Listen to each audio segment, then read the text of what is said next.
그래서 벡터의 내적이 곱하기가 나왔는데 이로 인해서 하나 주의해야 되는 상황.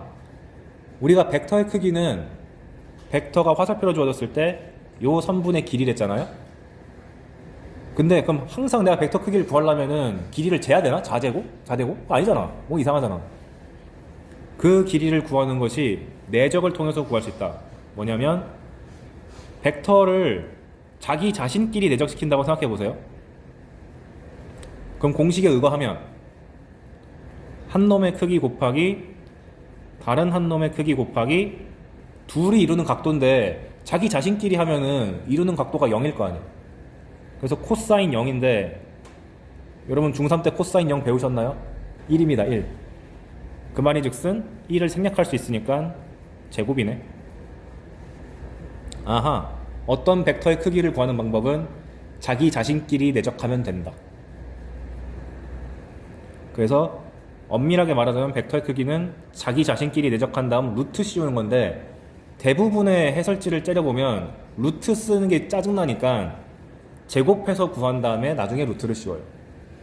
이 표현은 약간 너무 수학과스러운 표현이고 실질적으로는 아마 여러분들은 얘를 많이 보게 될 겁니다. 벡터의 크기를 구하려면 일단 냅다 제곱한 다음에 연산 다 끝내고 나서 루트를 씌운다. 무슨 말인지는 바로 밑에 나오니까 그때 확인합시다. 그래서 벡터의 크기는 내적으로 구할 수 있다라고 적어놨는데 아니야. 좀 단적으로 말하면 고등학교 과정에서 벡터의 크기를 구하는 방법은 내적 밖에 없다 라고 말해도 과언이 아닙니다. 지금까지 없이도 구했는데요, 문제에서 나와 있으니까 쓴 거지 직접 구한 거 아니에요. 자, 그러면 이제 성질을 봅시다. 우리가 벡터에서 더하기 빼기 실수배 같은 거 할 때 다항식 하듯이 자연스럽게 됐잖아요. 근데 곱하기를 나름대로 잡았는데 다항식이 곱하기처럼 안 되면 또 기분 나빠. 그럼 연산법칙이 이상해지니까. 그래서 실제로 잘 됩니다. 첫 번째 성질, A, B랑 내적하나 B랑 A를 내적하나 똑같아야지 뭐 곱하기를 하든 말든 하지. 그 다음에 곱하기랑 더하기에 대한 분배 법칙이 안 되면 또 이상해. A 내적 B 더하기 C는 전개해서 푸는 게 가능. 이게 시사하는 바가 뭡니까? 곱셈 공식 같은 게 벡터의 내적에서도 적용이 된다. 그리고 실수배 같은 것도 앞에 놈에다 걸든 뒤에 놈에다가 걸든 내적 처리 다 끝난 다음에 걸든 자기 취향껏 하시면 됩니다. 그러니까 더하기랑 곱하기에 대한 연산 법칙은 잘 정리가 되어 있는데 하나만 주의하셔야 되는 게 3개짜리 내적은 없어요. 곱하기는 이게 3개짜리 곱하기 있는데 A 내적, B 내적, C 이런 표현은 말도 안 되는 거야. 왜? 둘을 내적하면 숫자잖아. 숫자랑 벡터랑 내적하는 건 배운 적 없잖아요. 그래서 3개짜리는 없다. 애초에 출제도 안 되겠지만 처음 배울 입장에서는 생각할 수 있는 거니까 잠깐 짚어드렸고, 주의사항, 밑에 있는 연산 법칙을 연습하시려고 제가 싹 다 써온 겁니다. 뭐냐면 다항식의 전개같이 이렇게 벡터의 차나 합으로 이루어진 것끼리 내적하라 그러면 고1 때로 돌아가서 이렇게 하나하나 이렇게 4번 연산을 해주시면 앞에 있는 A랑 2A랑 내적하면은 우리가 다항식에서는 A 곱하기 2A 하면은 지수법칙에 의해서 이렇게 썼는데 벡터끼리 할 땐 그렇게 하면 안 되고 이렇게 되어 있으면 아까 전에 자기 자신끼리 내적하면은 크기의 제곱이었잖아요. 그래서 이렇게 써주셔야 됩니다. 요게 좀 친숙해지셔야 되고, 마찬가지로 마이너스 2B랑 B랑 하는 것도 마이너스 2를 앞으로 뺀 다음에 벡터 크기의 제곱 해야 되고, 그 다음에 가운데 거 마이너스 2B랑 2A랑 연산한 거랑 A랑 B랑 연산한 게 이렇게 있으면 우리가 마치 다항식에서 마이너스 4AB랑 BA 같은 거 나오면은 얘를 AB로 처리하고 마이너스 3AB 이렇게 쓰잖아요. 그건 똑같이 마이너스 3AB 참 쓰면 좋겠는데 벡터의 내적이다 보니까 이 점 표시를 빼면 안 된다. 저 혼자 풀 때는 빼면 안 되나요? 안 돼. 이건 버려드려야 돼. 그런 다음 만약에 필요하다면 이 벡터 표현을 A 벡터, B 벡터, 코사인 세타라고 써가지고 숫자 대입 같은 거 해가지고 풀게 되는 구조가 많이 나와요. 쉬운 문제든 고난이도의 마무리 단계든. 그래서 이런 전개 방식에 대해서 친숙해지실 필요가 있고, 완전 제곱식은 어떻게 되냐? 아까 말했던 벡터의 크기, 이런 거 구하라 그러면 아까 전에 자기 자신끼리 내적하면은 크기 제곱이다라고 했지만 그건 의미를 설명한 거고, 실질적으로 크기를 계산할 때는 멀쩡히 있는 크기를 내적으로 바꿔야겠다 이렇게 생각해야 돼요. 그래서 완전 제곱식은 자기 자신끼리 내적이다 라고 한 다음에 우리가 다항식의 완전 제곱식 계산하듯이 4a제곱 9b제곱 마이너스 12ab 하면 되지만, 자기 자신끼리 제곱하는 건 크기의 제곱이고 다른 것끼리 계산할 때는 내적 표시를 빼먹으면 안 된다만 잘 기억해 주시면 되겠습니다. 그래서 벡터 크기에 대한 정보를 주거나 둘을 내적한 게 무엇이다라고 주잖아요. 볼 것도 없이 내적부터 쓰고 봐야 돼요. 이거 연산을 물어보는 게 목적인 겁니다. 그런데 분명히 문제상에서는 제곱을 떼고 줍니다. 그래서 제곱을 떼고 예를 들면은 벡터 2a 벡터 플러스 b 벡터의 크기가 뭐 루트 7이다 블라블라블라 이런 건 주어지면은 그냥 여러분은 보자마자 제곱부터 하시고 7은 이거니까 완전 제곱식 계산하듯이 계산하셔가지고 4a 제곱인데 4a 벡터 크기의 제곱 플러스 4ab 대신에 4a 내적 b 플러스 b제곱 대신에 b벡터 크기 제곱.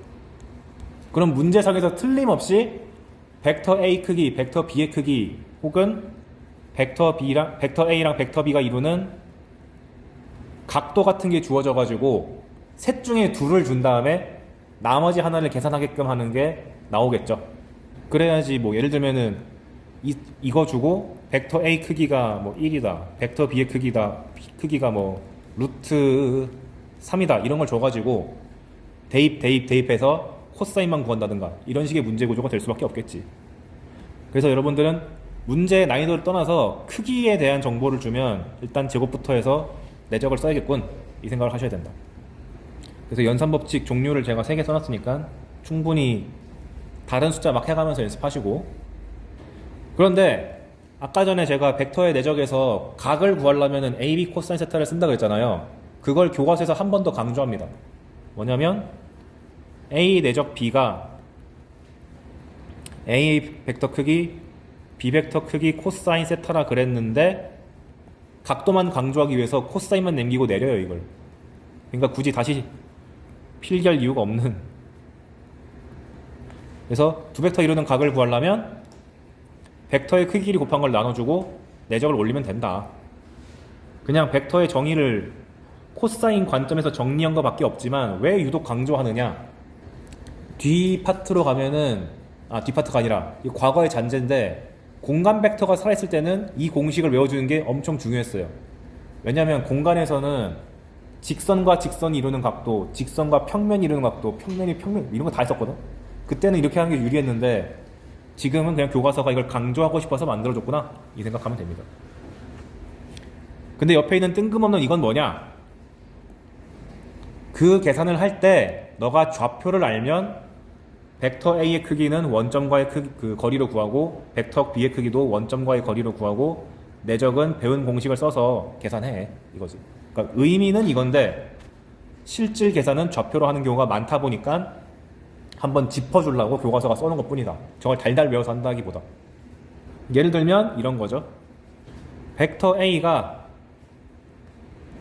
1,2라고 주어졌고 좌표로, 벡터 B는 3,4라고 주어졌을 때 벡터 A랑 벡터 B가 이루는 각도 구해봐. 근데 그렇게 말하면 안 되고 코사인 세타를 구해봐 이렇게 해볼게요. 그러면 우리가 아는 공식을 해봤자 A 내적 B가 A 벡터 크기 곱하기 B 벡터 크기 곱하기 코사인 세타인데 A 내적 B는 X끼리 곱하고 Y끼리 곱하면 되는 거니까 3 더하기 8 해가지고 11. A 벡터 크기는 얘랑 원점 사이 거리니까 루트 5. B 벡터의 크기는 원점과의 거리니까 5 해가지고 코사인이 5 루트 5분의 11 하면 되지 뭐. 근데 겨우 이런 거 물어보려고 낸 걸까요? 이거는 계산의 영역이고 이걸 활용하는 건 뭐냐면 저번에 말했듯이 도형 문제를 풀 때 수 틀리면 다 좌표 잡을 수 있다고 그랬잖아요. 그래서 예를 들면 정육각형 나와 이렇게 있으면 A, B, C, D, E, F가 있을 때 나오자마자 6등분 하셔야 되고, 이 상황에서 얘랑 AB 벡터랑 ED의 가운데를 M이라고 했을 때 AM 벡터랑 이루는 각도를 구해봐라, 이렇게 나올 수도 있잖아요. 어렵게 되면은. 그럼 이제 여러 가지 방법이 있지만 좌표를 알면 이렇게 X축, Y축 세워서 좌표, 좌표, 좌표 3개 잡으면 AB 벡터는 OB 빼기 OA로 계산하셔가지고 뭐가 나올 거고, AM 벡터도 A 좌표랑 M 좌표를 다 구할 수 있으면 좌표로 등장할 테니까 이걸 토대로 세타 값, 간접적으로 코사인 세타 값을 구할 수 있게 된다. 이게 활용이죠. 그래서 좌표 넣는 게 치트키라고 한 이유가 정말 수능이면 다 좌표 깔고 하면 되거든. 수능에서도 기하 문제에서 최고 난도를 버리고 하겠다 하면은 이거 좌표 넣는데 시간 얼마 안 걸려요. 넉넉하게 할 수 있다. 교과서 그걸 강조하고 싶으니까 언급된 거고, 그걸 토대로 이런 게 나와요. 벡터의 평행 조건은 우리가 앞에서 배웠잖아요. 두 벡터가 평행은 한 놈이 다른 녀석의 실수배다. 그럼 수직은 오직 하나의 판단밖에 못합니다. 내적이 빵이다. 두 벡터가 수직하려면 내적이 빵이다. 왜 그러냐? A 내적 B가 A 벡터 크기, B 벡터 크기, 코사인이었는데 코사인이 0 되는 각도가 90도니까. 이것도 중3 때 잠깐 언급되죠. 그래서 벡터 문제인데 수직성 판단한다 그러면은 무조건 내적이 0이다. 이거 반드시 필히 써야 됩니다. 우리가 지금까지는 두 선분이 수직하다를 나타내려면 하나밖에 없었어. 기울기 곱이 마이너스 1이다. 근데 벡터를 배운 시점에서는 내적이 0이다가 하나 늘어나는 거죠. 그리고 평행에 대해서도 내적으로 표현할 수 있긴 한데 양심상 적어놓은 거지 쓸데 없습니다. 그냥 한 녀석이 다른 녀석의 실수배만 잘 기억하면 돼요. 이걸 대놓고 요구하는 거는 거의 없다고 보면 돼요.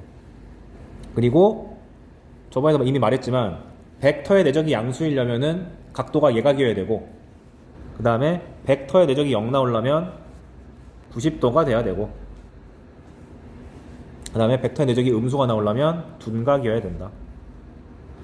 이 내용은 아마 내가 수원을 안 배웠다는 가정하에 알려주고 싶어서 쓴 것 같은데, 저번 이미 말한 거니까.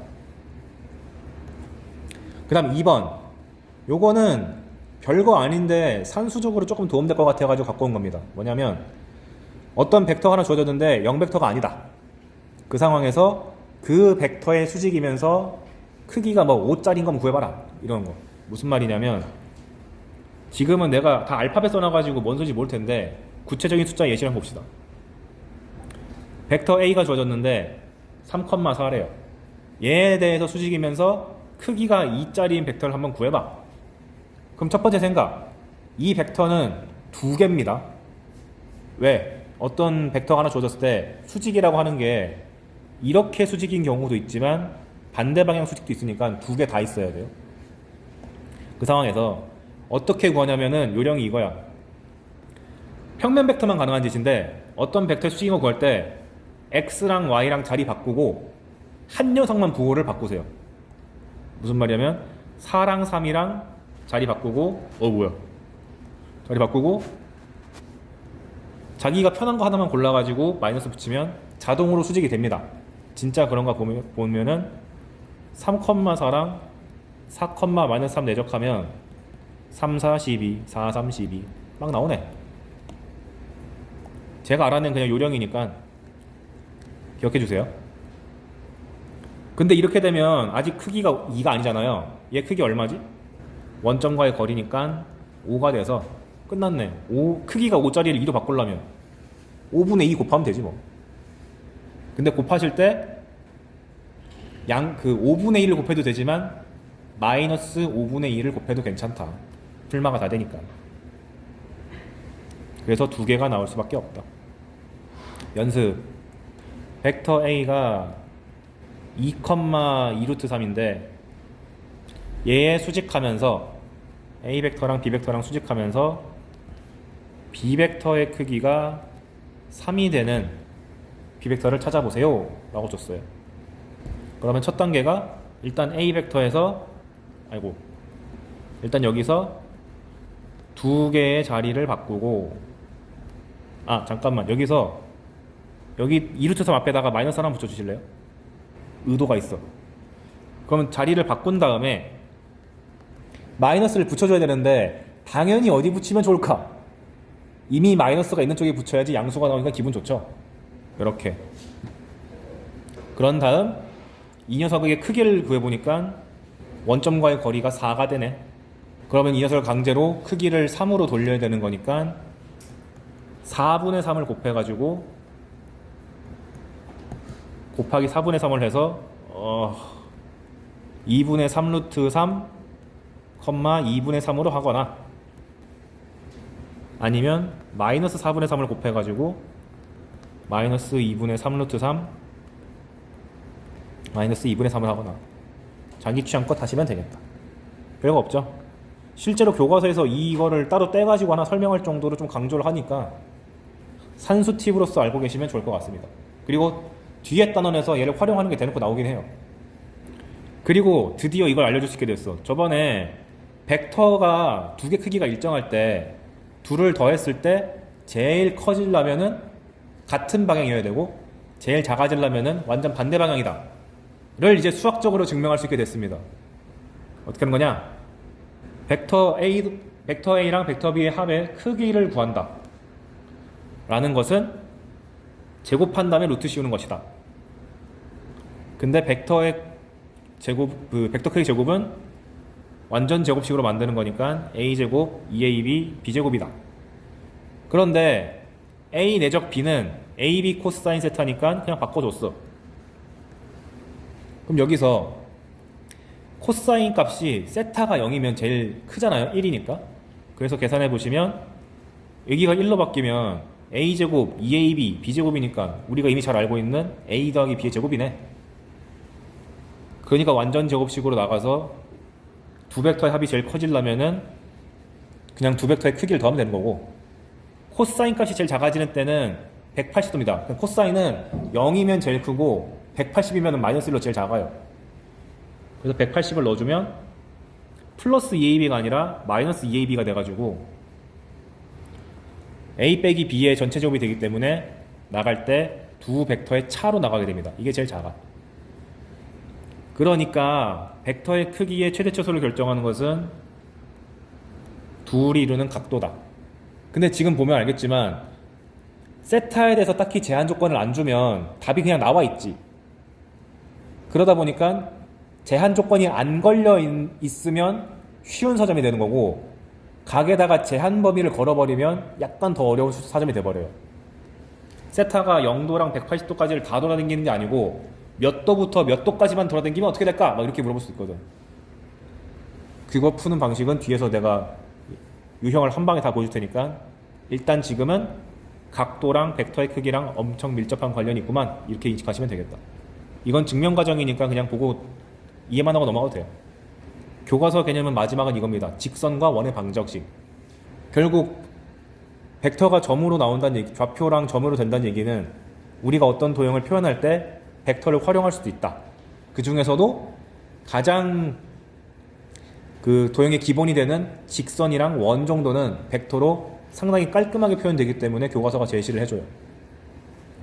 근데 그 방식이 너무 우리한테 낯서니까 이거 친숙해질 필요가 있고, 참 다행인 건 이 파트가 지나치게 복잡해져서 어려울 일은 없습니다. 표현을 얼마나 잘 해석하느냐가 중요한 파트예요. 한번 보면 먼저 직선 보면은 방향 벡터인 게 나오는데, 우리가 원래 직선의 방정식 구한다 그러면 최소한의 재료가 뭐죠? 서로 다른 두 점. 이걸 나중에 직선의 결정 조건이라고 따로 또 배우게 됩니다. 3단원에서. 혹은 중학교 때 세뇌당한 거는 기울기와 한 점, 이거죠. 여기서 기울기라는 표현 대신에 이제 방향 벡터로 이제 바꿔가지고 문제를 표현하는 걸 배우게 되는 거예요. 아니 근데 기울기라는 좋은 표현인데 뭐하러 방향 벡터라는 게 나와야 되냐? 그 근거가 지금 우리가 배우는 직선은 2차원에서의 직선이죠. 근데 우리가 살고 있는 이 세상에도 직선 있잖아. 3차원에서. 근데 3차원에서 기울기를 대체 어떻게 정의해야 되지? X 증가량, Y 증가량 말을 못 쓰잖아요. 왜냐면은 X축, Y축, Z축이 있을 테니까.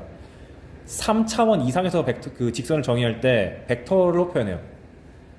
근데 웃긴 거는 현 교육과정에 3차원이 없어. 그러니까 소개만 하고 끝나는 거라 보면 돼요. 실질적으로 얘를 활용하는 곳은 3차원 이상인데 안 가르치면 안 되니까 잔재로 남아있는 거다. 그래서 방향 벡터를 한번 볼게요. 방향 벡터를 이용한다. 뭔 소리냐? 점 A, x1, y1을 지나고 0벡터가 아닌 벡터 D, 디렉션입니다. 방향. 일부 책들은 D라는 표현 안 쓰고 뭐 쓰더라? 뭐 H를 쓴다든가 V를 쓴다든가 되게 책이 다양한데 저는 D를 쓸게요. 이 벡터의 평행한 직선의 방정식. 그럼 그림을 봅시다. 오른쪽에 내가 그려놨죠. 한 점 지나. 그리고 어떤 방향 벡터가 하나 주어졌어. 디렉션 벡터. 그런 다음에 이거랑 평행하고 이 점을 지난 직선을 쭉 그려보면 이 파란 선이 나오죠. 그러면 저 파란 선 위를 돌아다니는 아무 점이나 잡았다. P. 랜덤한 점. 얘를 x, y라고 합시다. 그랬을 때 이 P의 위치 벡터를 소문자 P 벡터라고 할게요. 그럼 알 수 있는 사실. P의 위치가 어디가 되던 간에 PA랑 방향 벡터 D는 평행하죠. 평행하다는 게 직선으로서 평행하다는 얘기가 아니라 벡터로서 평행하죠. 실수배 관계잖아. 따라서 PA라는 벡터를 내가 D 벡터랑 평행하다고 했으니까 평행하다는 표현 나오면 자연스럽게 실수배라고 잡아야지.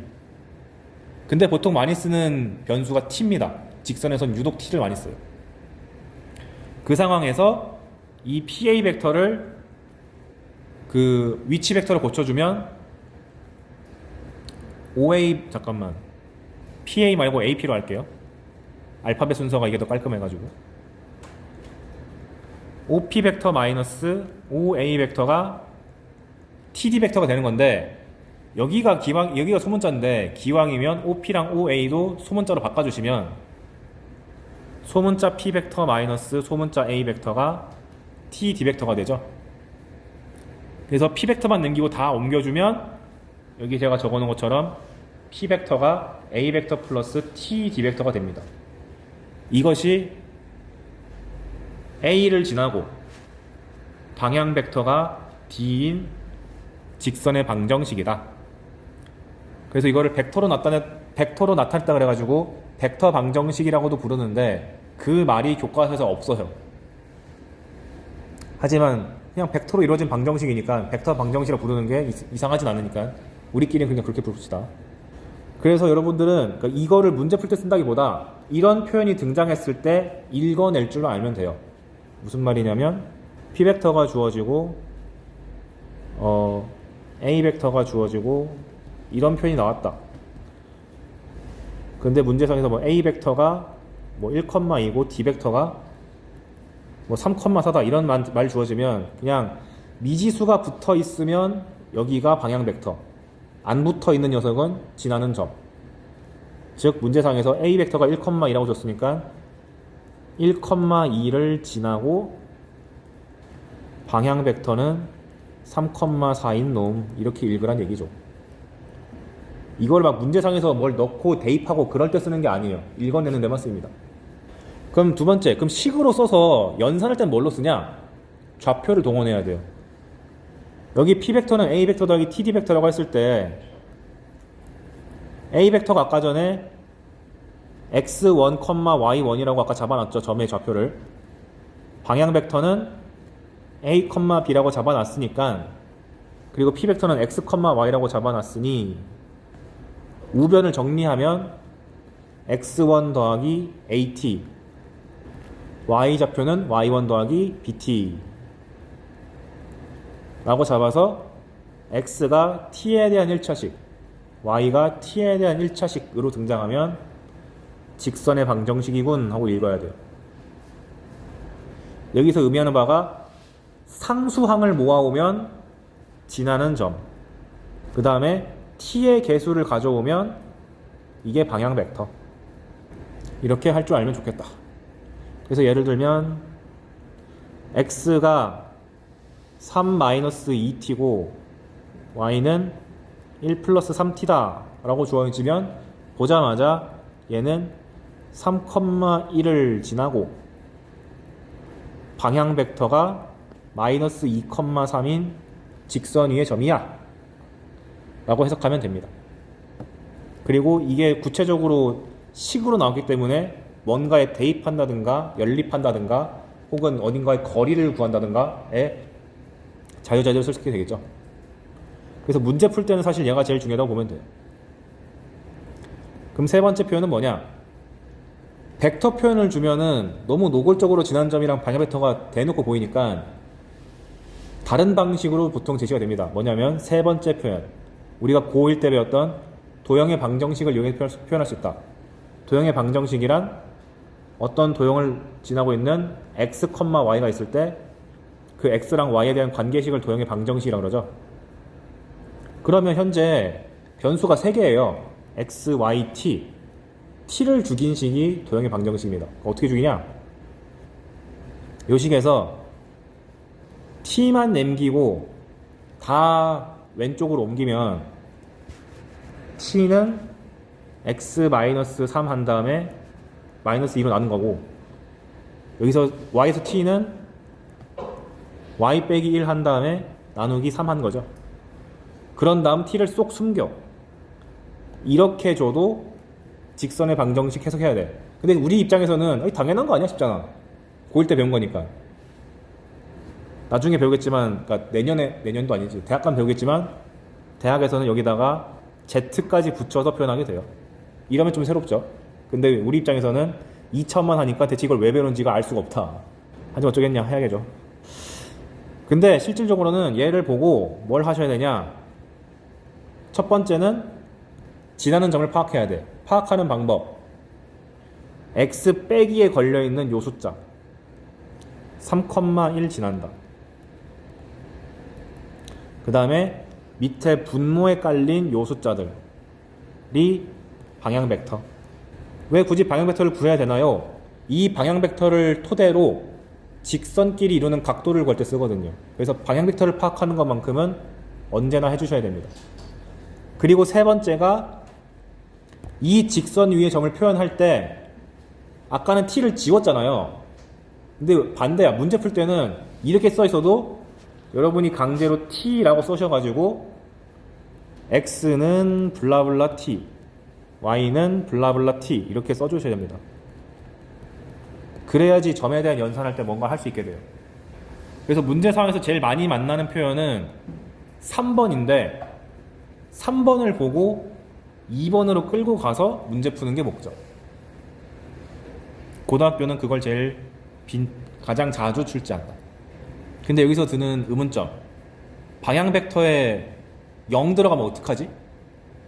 0 벡터만 아니면 된다 그랬지 모든 좌표가 0이면 안 돼, 모든 좌표가 다 0이 아니면 안 된다, 이건 아니었으니까. 예를 들면 방향 벡터가 1,0이라든가 방향 벡터가 0,1 같이 되게 독특한 것들. 근데 이거 그림상 생각해보면 1,0이란 벡터는 x축에 있는 거잖아요. 즉 얘랑 평행하다는 얘기는 그냥 상수함수 뜻하는 겁니다. y는 블라블라. 그리고 방향 벡터가 0,1이라는 얘기는 y축을 대변하는 벡터다 보니까 x는 k꼴 그러한 직선 나타낼 때 이 두 방향 벡터를 써요. 특수 케이스니까 평소에 안 외워두더라도 그림 한번 그려보면 바로 알아. 게다가 이렇게 너무 독특한 것을 수능에서는 출제하기 쉽지 않겠죠. 애초에 너무 쉽기도 하고. 그래서 이 특수 케이스보다는 방향 벡터가 성분이 전부 다 0이 아닌 거 위주로 공부를 일단 많이 하시는 게 좋을 겁니다. 여기는 그냥 표현을 익히는 게 중요한 거니까 그닥 안 어려워요. 그래서 밑에 보시면 주의사항만 읽고 잠깐 쉴게요. 1번 방향 벡터 크기를 지금까지 개념 설명할 때 제가 벡터의 크기를 언급한 적이 없죠. 그러다 보니까 숫자가 좀 복잡하면 적당히 실습해서 바꿀 수 있어요. 뭔 소리냐? 방향 벡터가 주어졌는데 거기 예시를 보시면 마이너스 2, 마이너스 4래. 음수인 것도 기분 나쁘고 쓸데없이 숫자가 크다.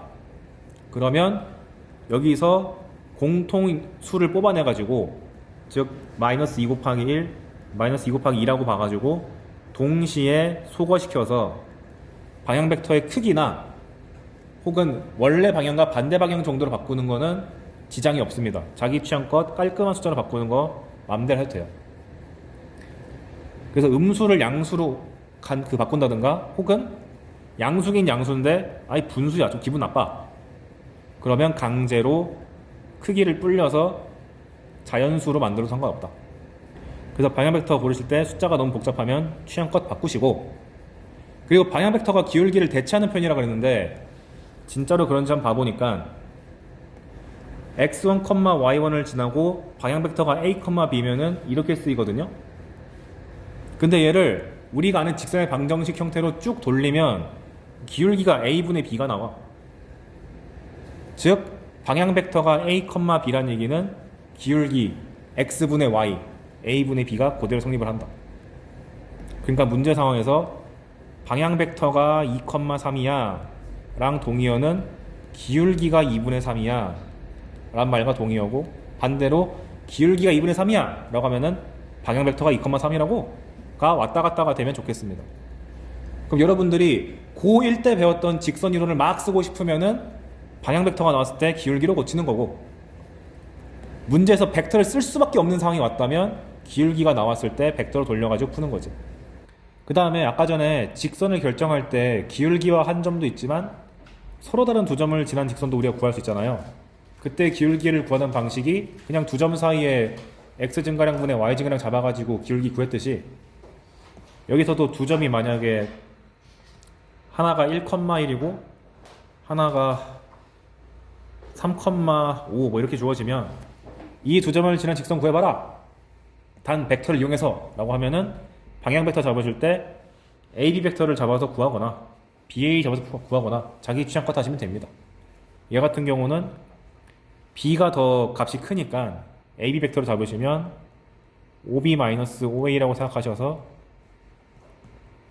3,5에서 1,1 빼는 거니까 2,4 하는 거고, 위에 주의사항에 의거하면은 숫자의 크기 정도는 내가 조절할 수 있는 거니까 2,4가 너무 커 1,2로 할래, 아무 상관없어요. 이 정도 자율성을 갖고 있다. 그래서 밑에다가 여러 가지 예시를 들었습니다. 방향 벡터가 3,2고 지나는 점이 3,-1이면 그 x랑 y를 t에 대한 식으로 표현하는 것은 아까도 말했지만 상수항에다가 지나는 점 갖다 놓고 t의 개수에다가 방향 벡터를 붙여주고, 근데 실제로 문제 출제될 때는 이거를 직접 주는 게 아니고 간접적으로 맨 오른쪽에 있는 얘를 줄 가능성이 무지하게 높다. 방향 벡터를 분모에다 깔고 지나는 점을 x 빼기에다가 거는 거. 그래서 여러분들은 가장 오른쪽에 있는 것을 세 번째 거로 표현할 줄 알아야 되고, 그 다음에 가장 오른쪽에 있는 식을 보고 맨 왼쪽에 있는 두 개 방향 벡터랑 지나는 점에 대한 정보를 캐치할 줄 아셔야겠다. 나머지는 그냥 연습하라고 내가 숫자 적어놓은 거니까 한번 읽어보시면 되고요. 밑에도 조금 독특한 경우 두 개 갖고 왔는데, 뭐냐면 개수가 음수인 경우는, 특히 마이너스 1인 경우는 마이너스 1분의 이렇게 표현 안 해주고 그냥 마이너스 1을 곱해버리거든요. 여기 나와 있듯이.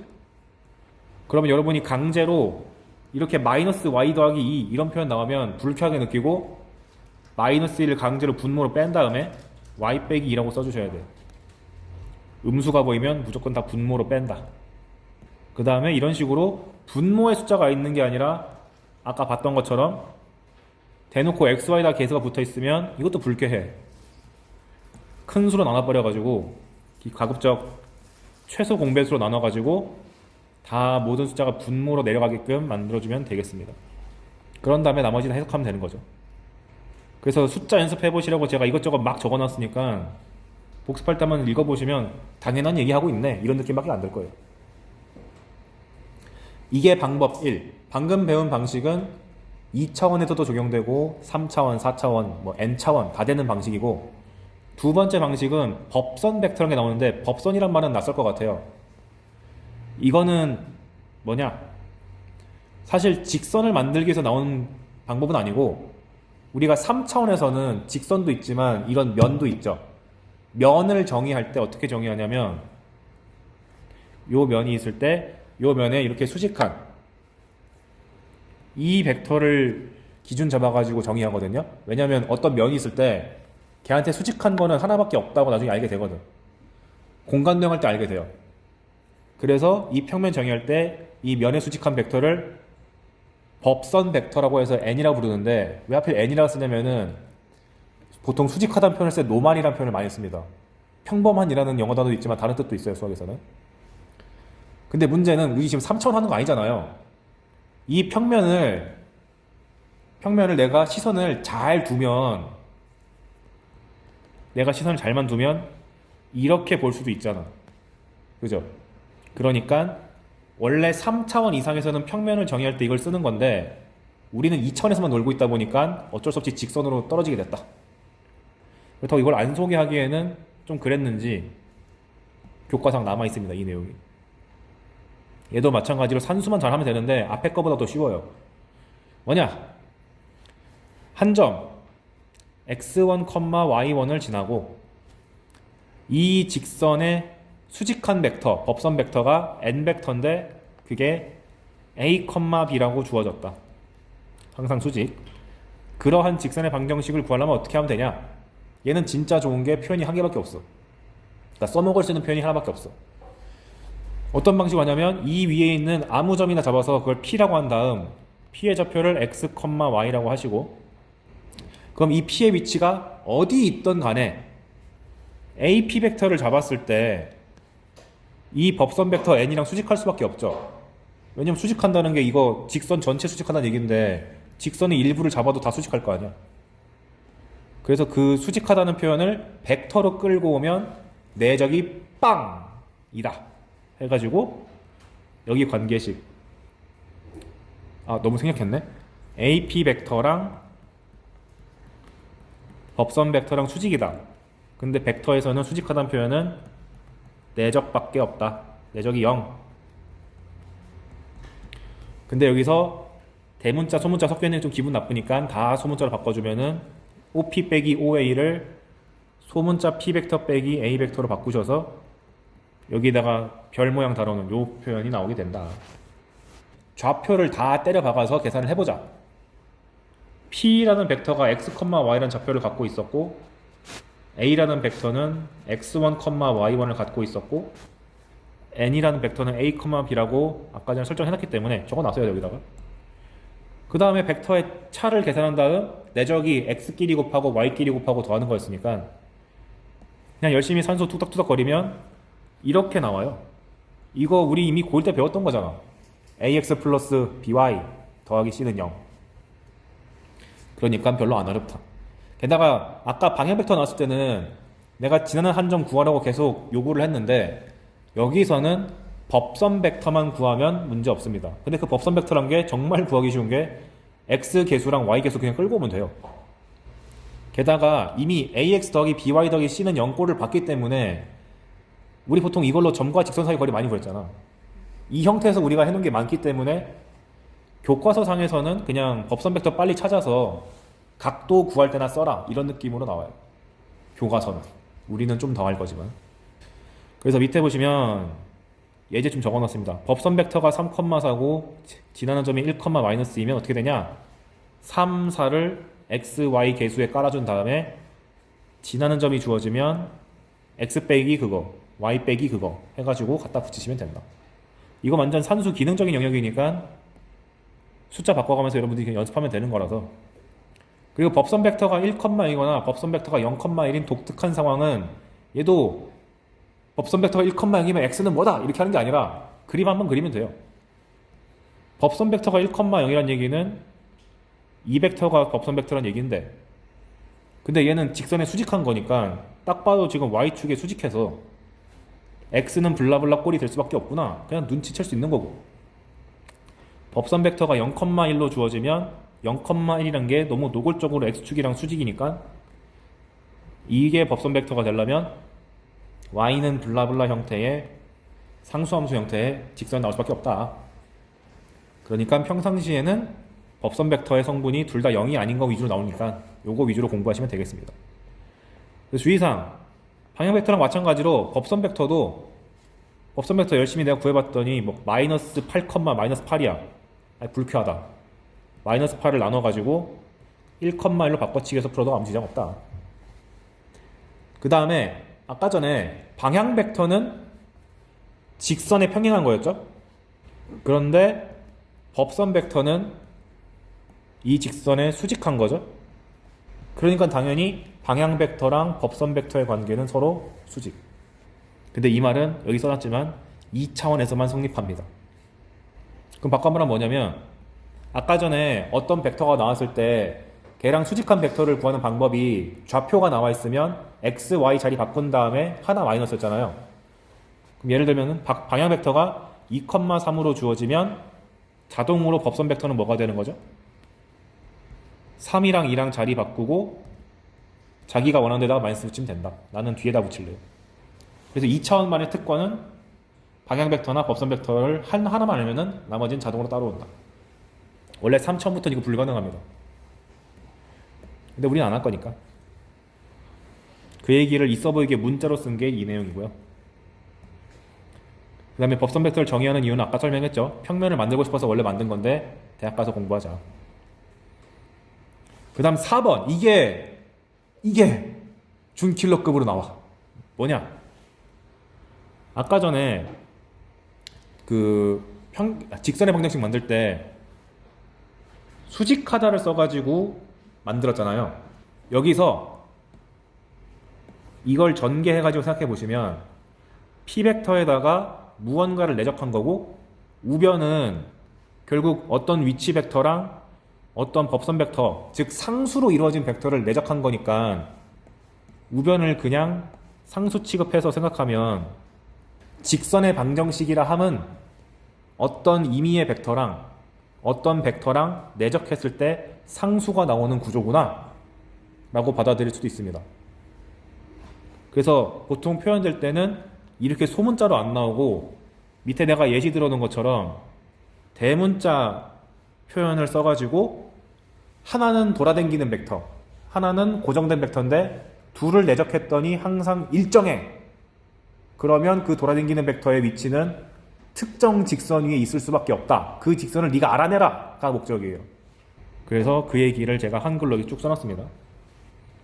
그래서 나올 수 있는 모든 케이스를 제가 좀 보기 편한 숫자로 4개 준비해왔어요. 한번 볼게요. 첫 번째, 원점이 있고 한 점 A가 있는데 OA 길이가 5입니다.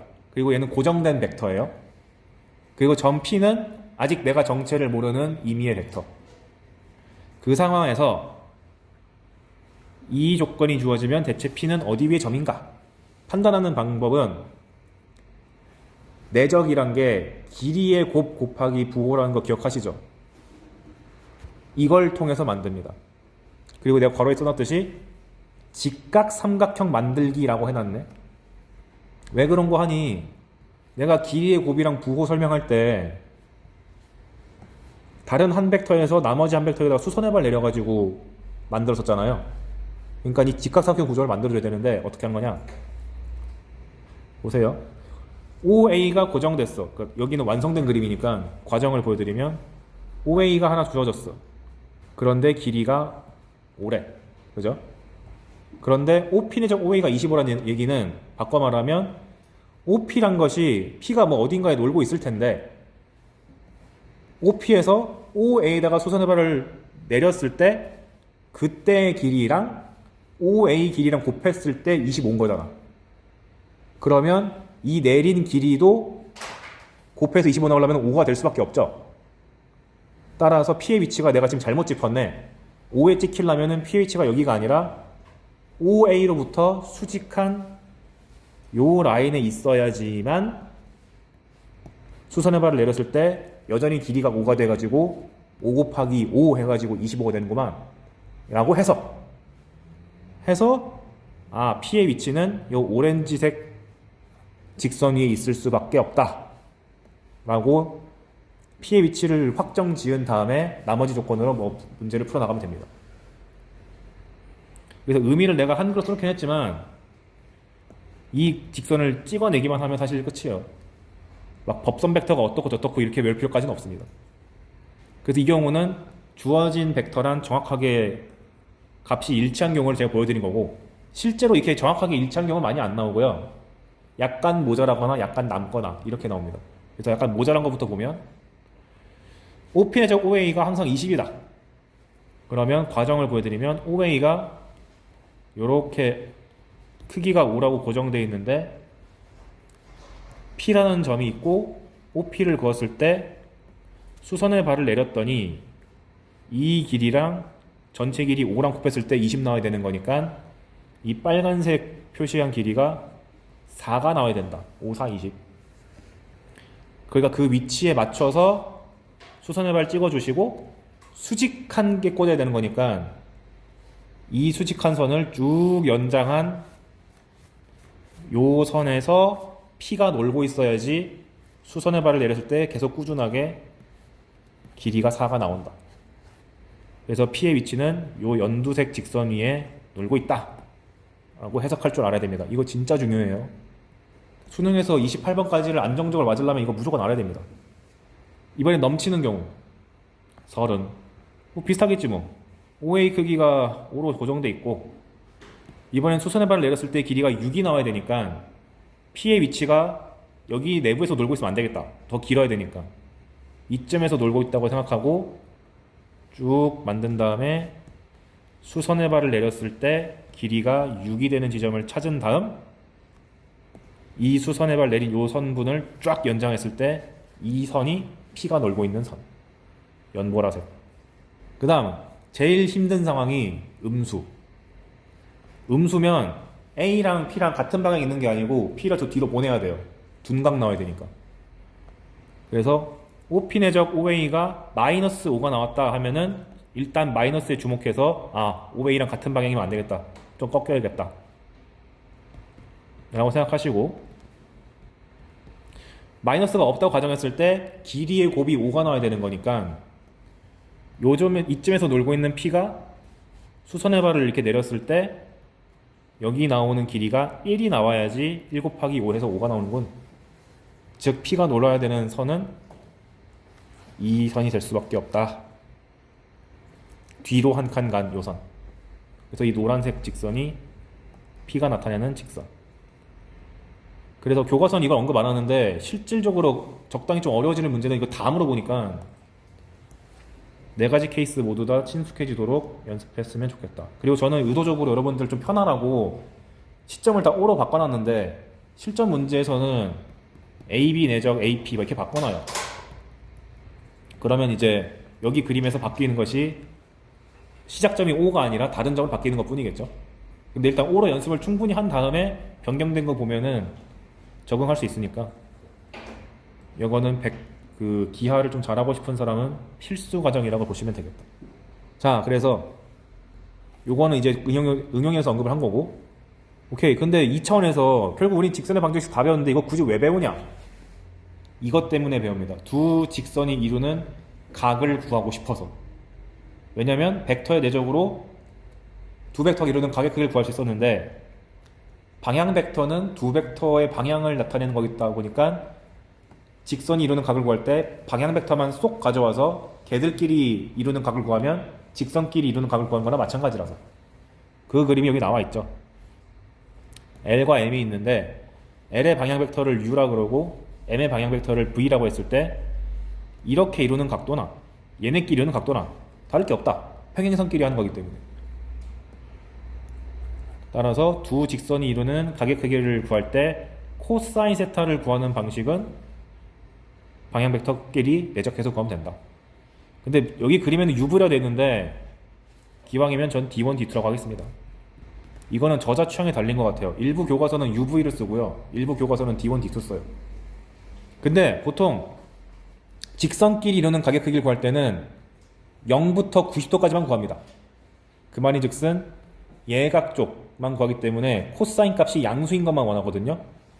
그런데 D1이랑 D2랑 내적했을 때 이게 D1, D2 코사인 세타긴 하지만 열심히 내적 계산해봤더니 음수 나올 수도 있잖아.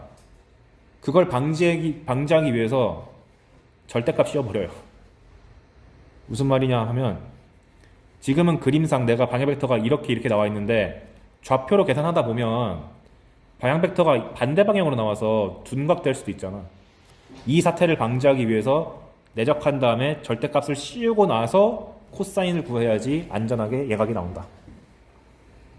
무슨 말이냐면 방향 벡터가 한 녀석은 마이너스 1,2고 다른 한 녀석은 2, 마이너스 3일 때 둘이 이루는 각을 구해라 라고 하면 원래는 그냥 D1 내적 D2가 D1 크기 D2 크기 코사인 세타 하면 되는데 실제로 계산해 보면 마이너스 2, 마이너스 6 돼가지고 마이너스 8 D1의 크기는 루트 5 D2의 크기는 루트 13 해가지고 코사인이 음수 나오는데 이거를 교과상 허용하지 않는다. 무조건 절대값 씌워서 그냥 8로 만들어. 그리고 놀랍게도 방향 벡터만 되는 게 아니라 법선 벡터 2개 갖고 와서 해도 돼요.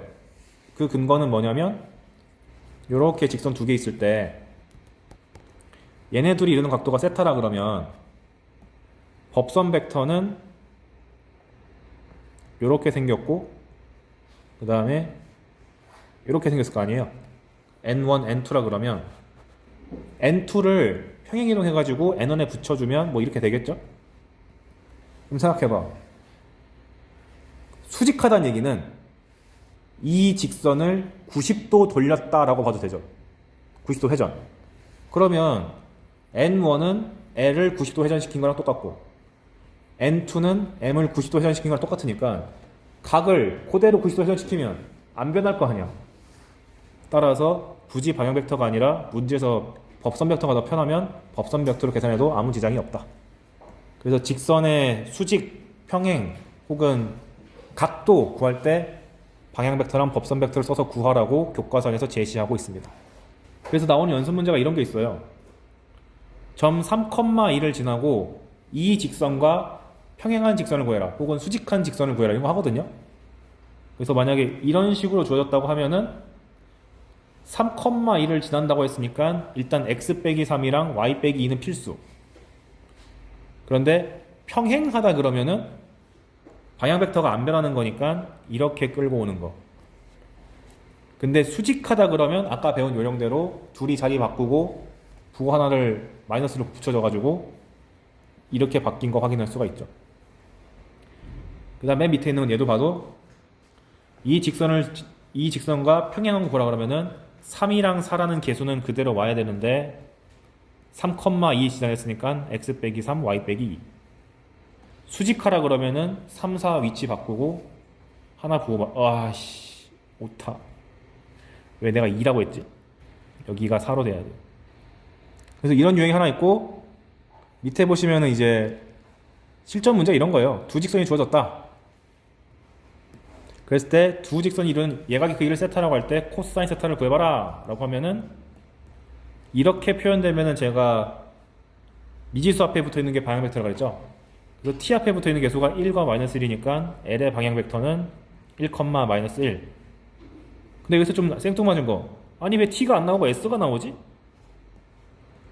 직선이 두 개 등장하면은 한 놈에다가 쓴 변수 대신에 다른 한 직선은 다른 변수 써야 돼요. 왜냐면 같은 변수 t를 쓰게 되면은 똑같은 t 값에 대해서 얘네가 동시에 움직인다는 느낌이 들기 때문에 그럼 서로 종속된 관계잖아. 그런 거 없잖아. 직선 사이에 다 따로따로 노는 건데. 그 얘도 변수가 다른 걸 쫄지 마시고 개수가 마이너스 2, 마이너스 3이니까 방향 벡터가 이렇게 잡힐 수 있다. 그 다음에 둘이 이런 각도 구하라고 했으니까 아무 생각 없이 내적 공식 써주시면 손쉽게 구할 수가 있습니다. 혹은 이렇게 법선 벡터를 구하기 편한 형태가 나와도 이 녀석의 법선 벡터가 3, 마이너스 4, 얘의 법선 벡터는 마이너스 1, 3 이렇게 순식간에 캐치해내서 각도 구하라 그러면 각도 구하면 되지. 그래서 이 부분 파트는 그렇게 어렵게 안 나와요. 그리고 뭐 뻔하게 고1 때 했던 문제 또 나오는 거야. 두 직선 준 다음에 미지수를 껴넣어가지고 평행할 때 찾아라, 수직할 때 찾아라.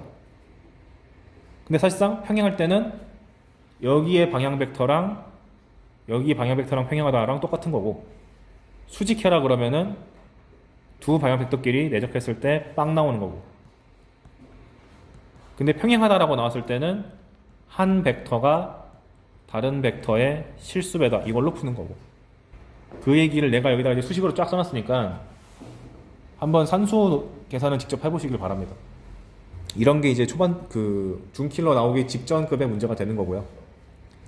그리고 직선은 이 수준을 벗어나기가 무척 어렵다. 아까 보여줬던 그 내적을 이용한 방식을 제외하고는 어렵다. 그 다음에 교과서상의 마지막 개념은 벡터로 원도 표현할 수 있다가 나옵니다. 근데 우리가 원의 방정식 표현하는 거 이미 고1 때 배웠죠? 중심 알고 반지름 알면 구하잖아요. 그때 논리가 뭐였냐면 중심이 뭐 x1, y1이고 반지름이 r이면 AP의 길이가 r로 일정하다가 원래는 정의.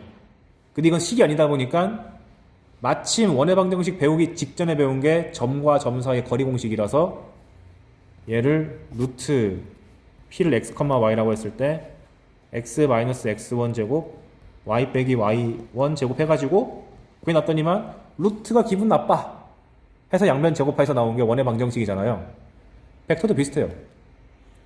벡터에서 선분의 길이를 줄 때 굳이 바꿔서 어떻게 준다 그랬지? 얘를 벡터 AP의 크기로 바꿔준다 그랬죠. 그래서 실제로 나오는 표현이 벡터 AP의 크기가 R이다.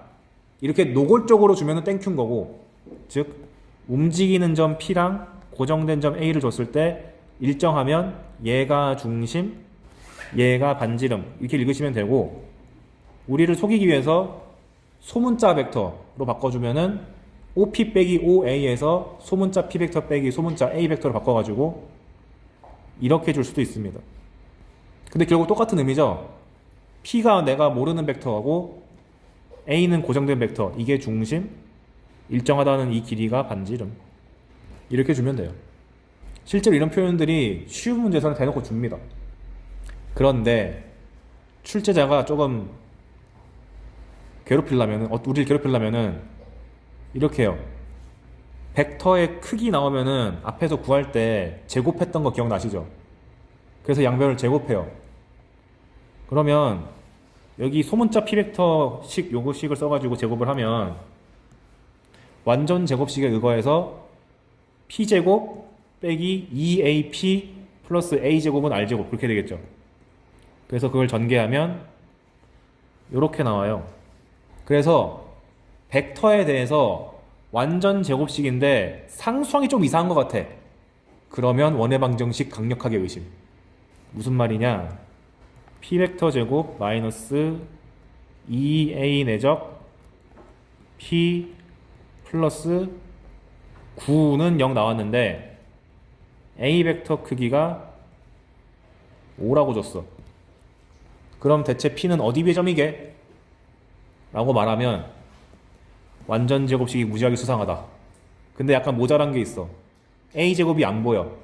안 보이니까 강제로 더해주고 빼줘서 완전 제곱식으로 합쳐주고 나머지 부분은 상수항 처리. A 벡터 크기가 5라고 줬으니까 이게 9 빼기 25가 돼가지고 마이너스 16. 그래서 완전 제곱식을 합치면 P 벡터 마이너스 A 벡터의 제곱이 되고 16을 우변으로 옮기면 이렇게 되니까 중심이 A 벡터고 반지름이 루트 16, 4가 되는 원이구만. 이렇게 읽어야 돼요. 좀 귀찮죠? 물론 소문자가 아니라 이렇게 대문자가 나오더라도 똑같습니다. 어찌됐건 벡터에 대한 완전 제곱식 느낌이 나면은 원의 방정식 숨기려고 뭔가 일을 저질렀구만, 이렇게 해석하면 된다. 그 다음 두 번째 표현이 오히려 더 잘 나오는데, 원에서의 가장 큰 성질 중 하나가 원이 이렇게 있을 때 지름을 잡고 원 위에 한 점 잡았을 때 이 각도가 90도로 일정하죠. 기억이 안 나시나요? 왜 그랬냐면 원이 있을 때 중심이랑 원의 두 점을 잡아서 이은 요 각의 이름을 중심각이라 그랬었고, 그 다음에 원 위에 한 점, 원주 위에 한 점을 잡아서 만든 각을 원주각이라고 부르거든요. 이거 아셔야 돼요. 수원에 또 나옵니다. 여기서 특이한 성질이 원주각이 세타면은 중심각이 2배, 2세타가 돼요. 이거 암기하셔야 됩니다.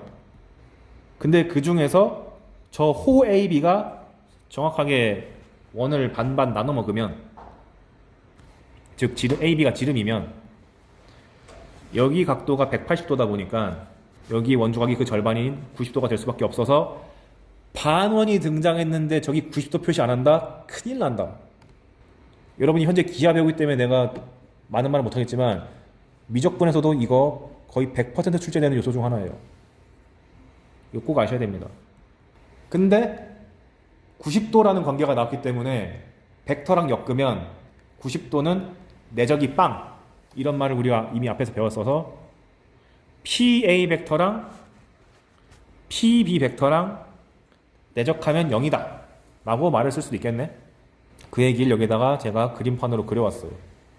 그래서 지름이 AB면, 그러니까 지름이 AB라는 사실을 벡터의 내적으로 표현하면은 원 위에 한 점 P에 대해서 PA 내적 PB가 0이다 이렇게 줍니다.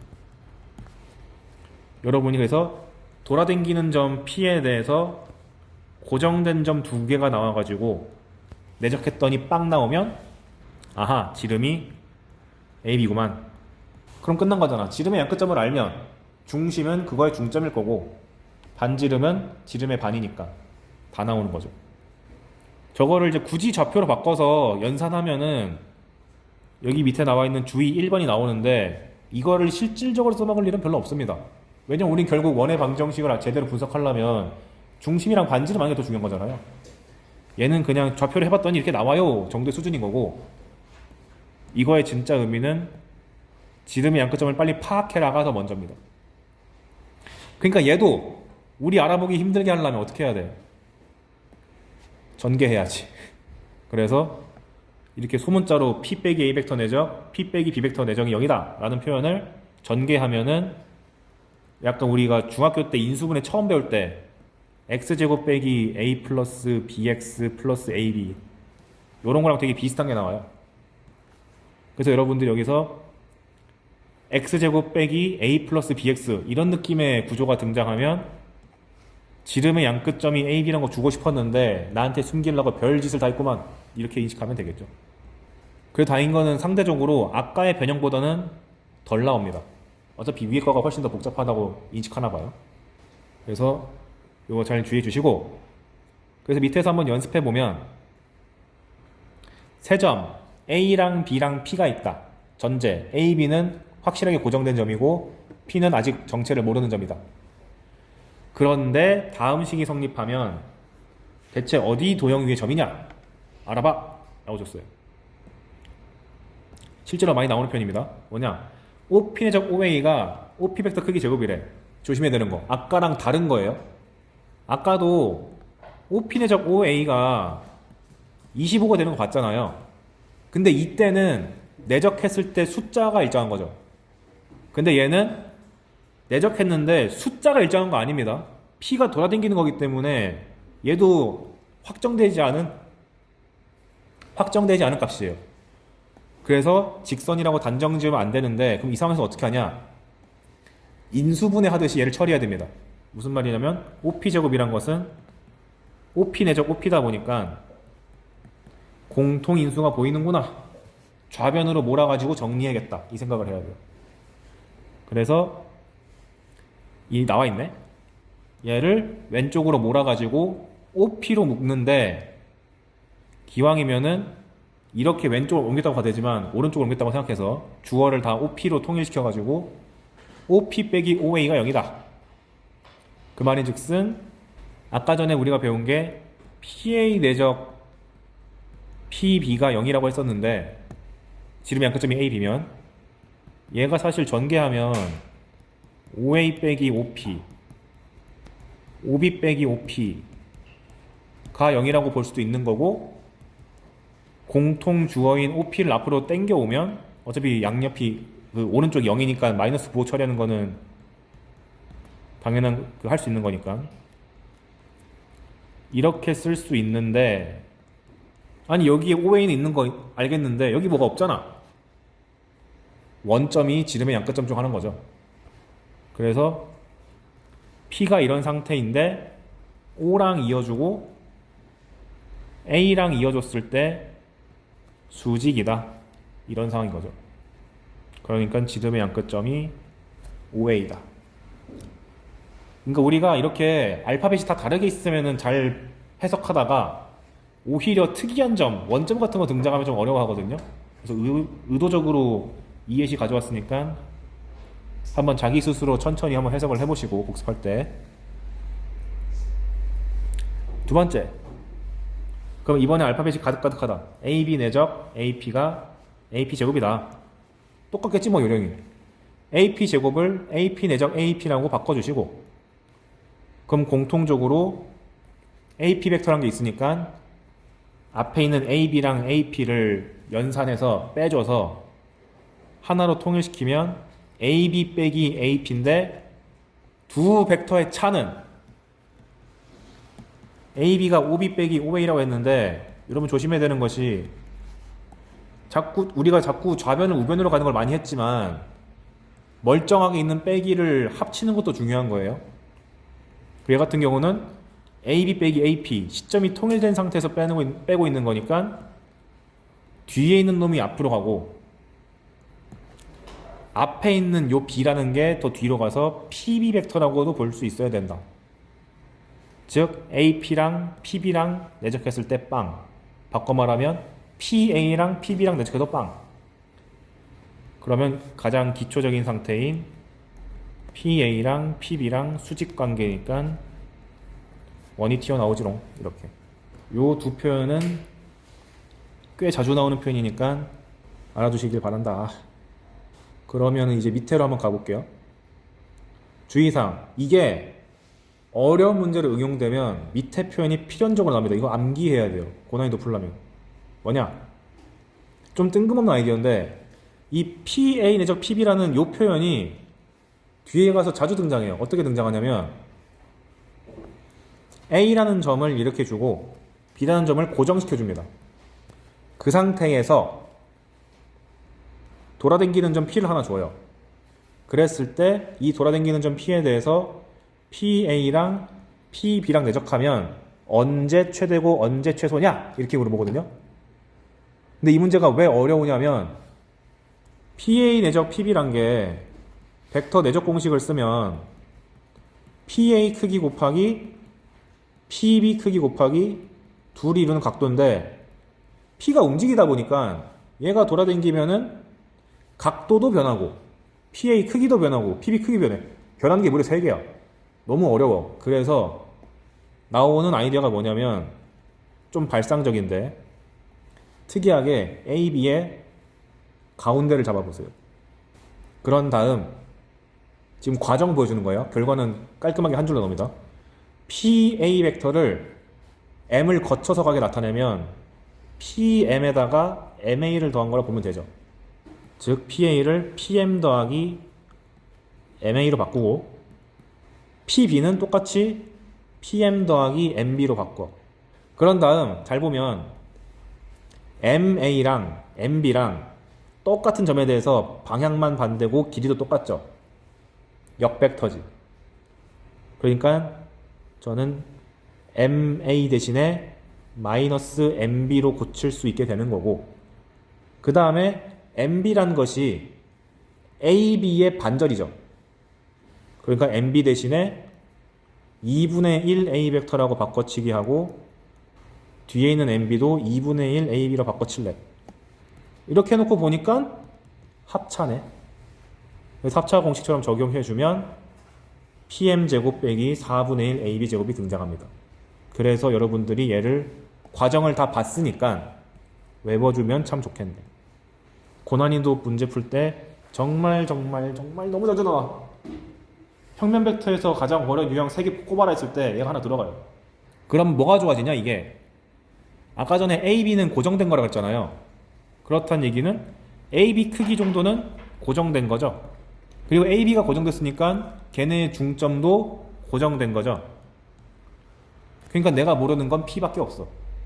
바꿔 말하면 고정된 점 M에 대해서 P로부터 M까지의 거리가 커지면 전체가 커지는 거고, 거리가 짧아지면 전체가 짧아지는 거니까 오로지 거리만 재는 문제로 바뀌었습니다. 그래서 너무 좋아. 고1 과정도 물어볼 수 있고 벡터의 내적을 조작하는 것까지 다 물어볼 수 있으니까 준킬러급 이상이 될 수밖에 없는 유형입니다. 이렇게 바꿔서 계산하는 게. 그래서 위에서 여담으로 PA 이거 안 적어도 돼요. PA 내적 PB가 0이라고 했을 때 지름의 양끝점이 AB인 거잖아요. 근데 지름의 양끝점이 AB란 얘기는 중심이 그들의 중점이고 반지름이 AB의 반절이라는 얘기인데, 방금 배운 이 표현에 의거하면 얘가 PM 벡터 크기 제곱 빼기 4분의 1 AB 벡터 크기의 제곱이 되고, 마이너스 부분을 우변으로 옮겨주면 PM 벡터 크기의 제곱이 4분의 1 AB 벡터 크기 제곱이 되고, 양변에 루트 씌우면 PM 벡터 크기가 2분의 1 AB 벡터 크기랑 같다라는 얘기잖아요. 근데 이게 의미가 뭐야? M을 중심으로 하고 반지름이 2분의 1 AB인 원에 P가 있다 랑 같은 의미니까, 적어놓고 보니까 이 변형 과정이 그렇게 지나치게 심한 건 아니었다. 원의 방정식으로부터 끌어온 거였다. 그래서 이 공식의 중요성을 아는 상태로 뒷부분을 이제 쭉 이어서 들으면 됩니다.